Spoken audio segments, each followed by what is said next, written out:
बिस्मिल्लाहिर्रहमानिर्रहीम।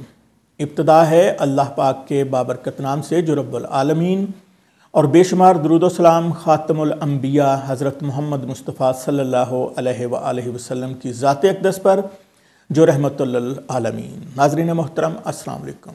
चौधरी इफ्तिखार संधू आपको अपने यूट्यूब चैनल किसान वर्ल्ड टीवी में खुश आमदीद कहता है। किसान भाइयों, हमारी आज की वीडियो का मौजू है आम के बागात को कोरे से कैसे बचाएं। आम के बागबान दोस्तों, आज हम आम के बागात को कोरे के नुकसानात के साथ साथ कोरे से बचाव के तरीकों पर बात करेंगे। सबसे पहले आम के पौधों पर कोरे के नुकसानात की बात करते हैं। कोरे से पौधों के पत्तों में मौजूद पानी जम जाता है और बर्फ़ की शक्ल इख्तियार कर लेता है। इस तरह ये पानी पौधों को दस्तयाब नहीं होता और प्लांट टिश्यूज़ को पानी की दस्तयाबी ख़त्म हो जाती है। कोरा पड़ने की सूरत में जड़ें सबसे ज़्यादा मुतासर होती हैं क्योंकि कोरा डायरेक्ट ज़मीन को मुतासर करता है। आम के बागात में दर्जा हरारत ज़मीन के नज़दीक कम होता है और अगर आम के खेत में हवा की सर्कुलेशन अच्छी ना हो तो नुकसान ज़्यादा होता है। इसलिए अगर बाग की ज़मीन बिल्कुल खुश्क है या अगर आपने खेत में हल चलाकर छोड़ दिया है और सहागा नहीं मारा है तो भी आम के पौधों की जड़ें कोरे से ज़्यादा मुतासर होंगी क्योंकि ऐसी सूरत में रात के वक्त हीट लॉस ज़्यादा होता है।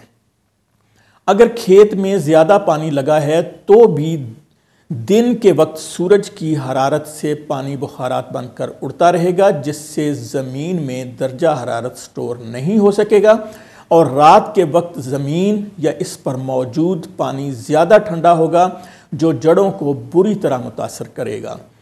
बाग को सर्दियों में यूरिया खाद हरगिज़ ना दें। कोरा पड़ने की सूरत में इन पौधों का शदीद नुकसान होता है जिनको यूरिया खाद दी गई हो। इसी तरह प्लांट ग्रोथ रेगुलेटर्स का स्प्रे भी नुकसान का बायस बनता है क्योंकि इस किस्म के केमिकल के इस्तेमाल से सेल साइज बड़ा होना शुरू हो जाता है और इन सेल में मौजूद पानी जमकर ज़्यादा नुकसान करता है। अलबत्ता बायोस्टिमुलेंट और ऐसी प्रोडक्ट जिसमें अमाइनो एसिड्स का बुनियादी उनसर हो वो इस्तेमाल कर सकते हैं। ये प्रोडक्ट दरमियानी उम्र के पौधे जिनको हम ढांप नहीं सकते को कोरे से महफूज रखने में मददगार होते हैं और पौधे का मुदाफ़ियती निज़ाम फ़ाल रखते हैं। पौधों का मुदाफ़ियती निज़ाम भी इनको कोरे से बचाता है। जो पौधे ज़्यादा सेहतमंद होते हैं और इनमें क़ुव्वत मुदाफ़े ज़्यादा होती है, इनमें कोरा कम नुकसान करता है। कोरे का नुकसान पौधों की अक़साम के हिसाब से भी मुख्तलिफ होता है। लेट अक़साम जैसे सफ़ेद चौंसा जिसकी नई फोट देर से पुख्ता होती है कोरे से सबसे ज़्यादा मुतासर होती है। आम का दरख्त बहुत हसास होता है और शदीद सर्दी में जब दर्जा हरारत 4 डिग्री सेंटीग्रेड से नीचे चला जाता है तो इसका मुतासर होना यकीनी है। हम दर्जा हरारत मालूम करने के लिए जो आलात खेत में लगाते हैं वो 6 से 8 फुट की ऊंचाई पर लगाए जाते हैं जबकि दर्जा हरारत हर फुट पर अलहदा होता है। अगर हम ज़मीन के करीब होते जाएंगे तो दर्जा हरारत कम होता जाएगा, यानी अगर 6 फुट पर दर्जा हरारत 3 डिग्री सेंटीग्रेड हो तो ज़मीन के करीब 0 डिग्री सेंटीग्रेड हो सकता है। इसलिए बिल्कुल खुश्क ज़मीन या ज़्यादा पानी लगी ज़मीन रात को ठंडी हो जाती है और कोरे से ज़्यादा मुतासर होती है। इसलिए ज़रूरी है कि खेत में मुनासिब नमी बरकरार रखी जाए। अगर पानी लगाना ज़रूरी हो तो हल्का पानी लगाया जाए और कोरे की रातों में हल्की आबपाशी करना ही ज़्यादा बेहतर रहता है। नए पौधों की निस्बत पुराने दरख्तों में कोरे और सर्दी को बर्दाश्त करने की सलाहियत ज़्यादा होती है क्योंकि इनमें तने की छाल मोटी होती है जो टिश्यूज़ को महफूज रखने के लिए अहम किरदार अदा करती है। दोस्तों, दरमियानी उम्र के पौधों के तनों को पराली या किसी भी घास फूस से लपेट दें। इस तरीक़ाकार से पौधा सर्दी से महफूज रहता है और अपनी तवानाई नशो नुमा पर सर्फ करता है। कोरे से आम तौर पर पौधा मुरझा जाता है या फ्लावरिंग ख़त्म हो जाती है। पत्तों का भूरा और फिर काला रंग होना शुरू हो जाता है और फिर वो गिरना शुरू हो जाते हैं। कोरा 2 अक़साम का होता है। नंबर 1 सफ़ेद कोरा, नंबर 2 काला कोरा। जब दर्जा हरारत 0 डिग्री सेंटीग्रेड हो जाए, जैसा कि अमूमन आप देखते हैं कि खेत में या सड़क के किनारे घास पर बर्फ़ की सफ़ेद चादर बिछी होती है और जो सुबह रोशनी, जब सूरज की रोशनी होती है तो उसमें चमक रही होती है, इसे वाइट फ्रॉस्ट या सफ़ेद कोहरा कहते हैं और ये सूरज निकलने के 1 घंटे बाद ख़त्म हो जाती है।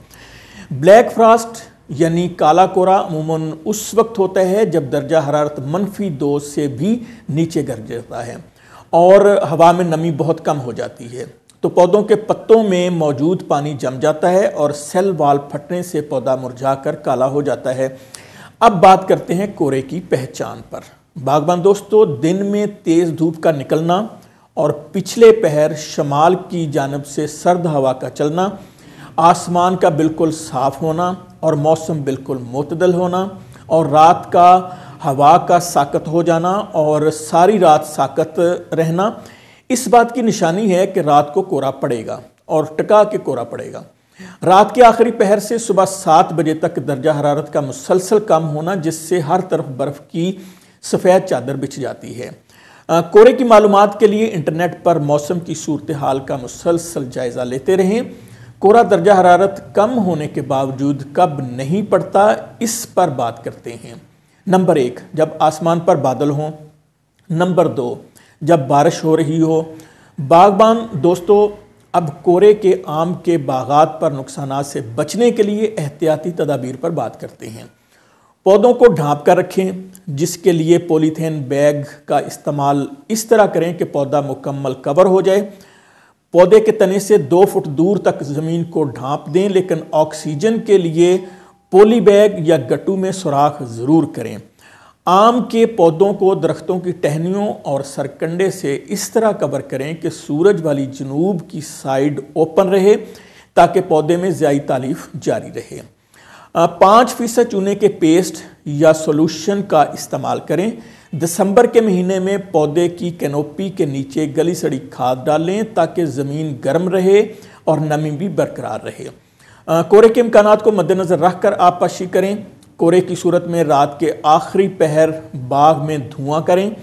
धुआं की एक तह आपके बाग के ऊपर बन जाएगी और ये कंबल की तरह बाग को लपेट लेगी, जिससे कोहरा असरअंदाज नहीं होगा। तने के साथ और कैनोपी के नीचे मल्चिंग करें।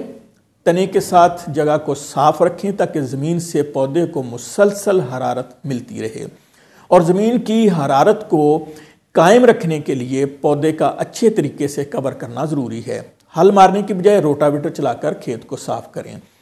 रिसर्च से दोस्तों ये बात भी साबित हुई है कि अगर हम बागात पर रेज्ड बेड बनाते हैं तो ये रेज्ड बेड दिन के वक्त ज़्यादा हरारत जज़्ब करते हैं, जो रात को कोहरे से बचाती है।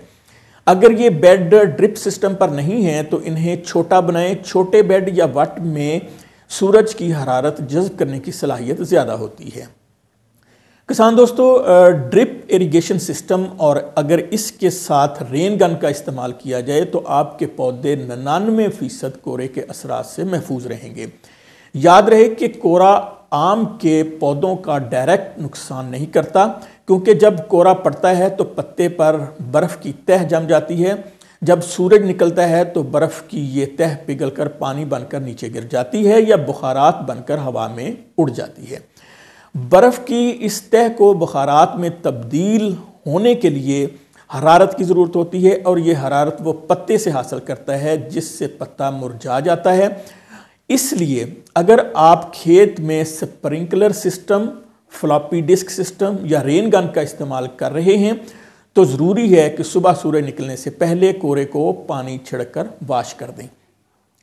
STS बाग में हवा की सर्कुलेशन का मसनूई इंतज़ाम करके भी इसे कोहरे से महफूज बनाया जा सकता है, जिसके लिए मशीनरी बाज़ार में दस्तयाब है।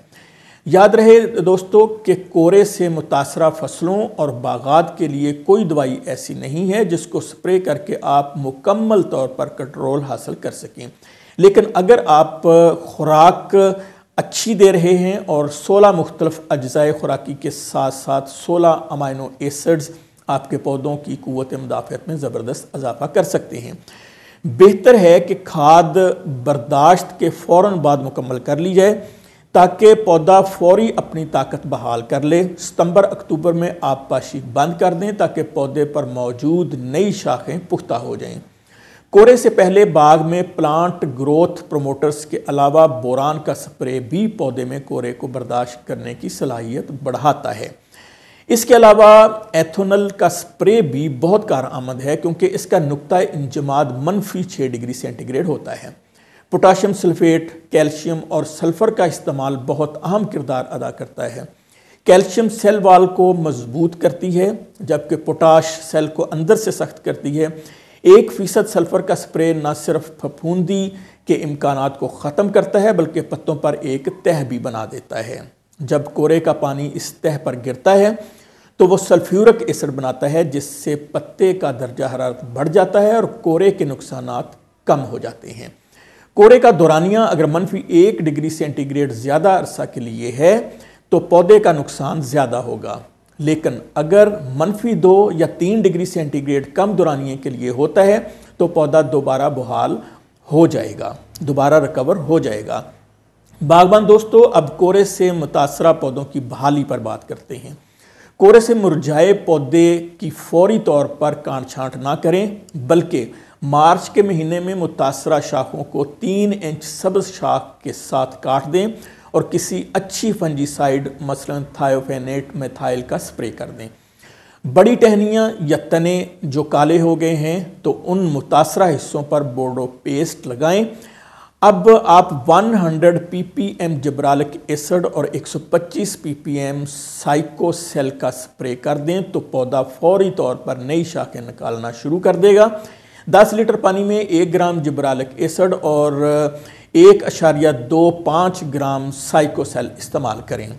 मेरे मेहनती और जफ़ाकश बागबान दोस्तों, आज की वीडियो की तमाम मालूमात जनाब राना आसिफ हयात टीपू ने मुल्तान से फ़राहम की हैं जिसके लिए हम उनके बेहद मशकूर हैं।